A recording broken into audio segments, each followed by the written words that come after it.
So hi guys, ngayon pag-usapan natin about sa anxiety at depression. So, about stress. Yung ako kasi, may experience po ako kung paano magkaroon ng anxiety. So gusto ko i-share sa inyo para doon sa mga taong na naka-experience na or sa kasalukuyan nakaranas ng anxiety or hindi pa talaga naka-experience, gusto ko po sa inyo i-share ito para alam niyo po kung paano ito lalabanan. Malaking epekto ang ang anxiety. Alam niyo kasi guys, yung anxiety, hindi mo siya nakokontrol. May mga taong nagsasabi na depende yun sa'yo kung gusto mo magpa-depress. Depende yun sa'yo kung gusto mo magpa-stress. Depende yun sa'yo kung gusto mo magpagkaroon ng anxiety. Hindi po yun depende. Yun po yung sakit na umaatake na hindi mo alam kung kailan. Halimbawa, nasa isang meeting ako, bigla na lang ako nagkaroon ng anxiety. Kasi pag nagka-anxiety ako guys, yung panginginig ng kamay ko, di ko siya makokontrol. Kahit kontrolin ko siya, di ko talaga siya makokontrol. Di ko siya mapipigilan. Kumbaga, apektado yung work mo, apektado yung mental health mo, apektado lahat ng mga ginagawa mo. Kasi ang anxiety para siyang rider na umatake lang kahit kailan niya gusto. Hindi mo ginusto, kumbaga, siya yung gustong umatake sa'yo. Na hindi mo namalaya na ayun, inatake ka na pala. Mag-ingat kayo sa mga taong may inggit. Kasi ang inggit walang pinipiling edad yan. Tapos, ang payo ko rin sa inyo, pakiusap lahat ng taong papasukin nyo sa buhay ninyo, sasalain nyo ng mabuti. Kasi hindi mo alam na yung taong pumasok sa buhay mo, lahat binibigay mo, hindi mo alam, tinutuklaw ka na pala ng patalikod. Kasi ang pinakamasakit na fact doon, yung mga taong pinagkatiwalaan mo pala, is yun yung pala ang dahilan ng pagsira ng pangalan mo. Masakit sa dibdib yun. Nung time na nag-struggle ako, ang payat ko guys, ang payat ko talaga. Nag-need ng doktor kasi baka magkaroon ako ng pneumonia. Ilang isa ako naturukan noon kasi baka magkaroon ako ng pneumonia. Nag-shutdown talaga ako, totally shutdown ang mundo ko. Pero never in my life pumasok sa isip kong magpakamatay.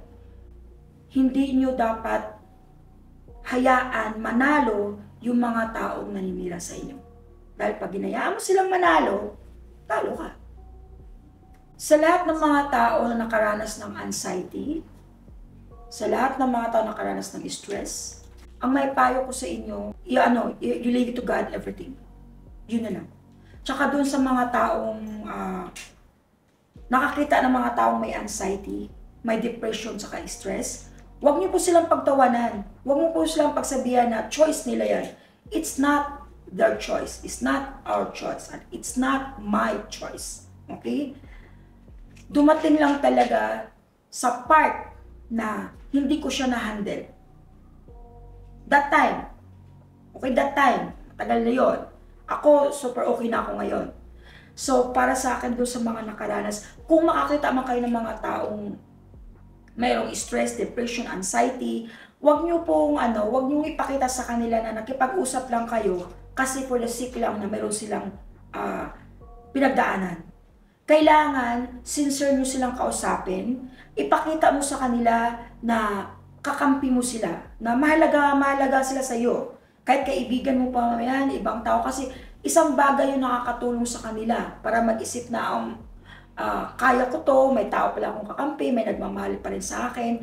Mahirap po kasi husgahan sila.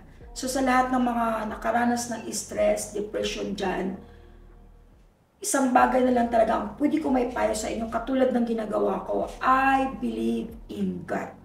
I trust Him for everything. Basta isinoko ko sa kanya lahat. Sinabihan ko talaga siya that time na, ikaw na bahala sa akin, bahala ka na't hindi na ako gagalaw. So in a sudden moment, yun, nag-enlighten po lahat. Saka maganda rin po talaga na may mga taong concern. Ako talaga, nung time na nagkaroon ako ng anxiety, di talaga nawala yung mga client ko, pumunta yung doktor, mga pari, attorney.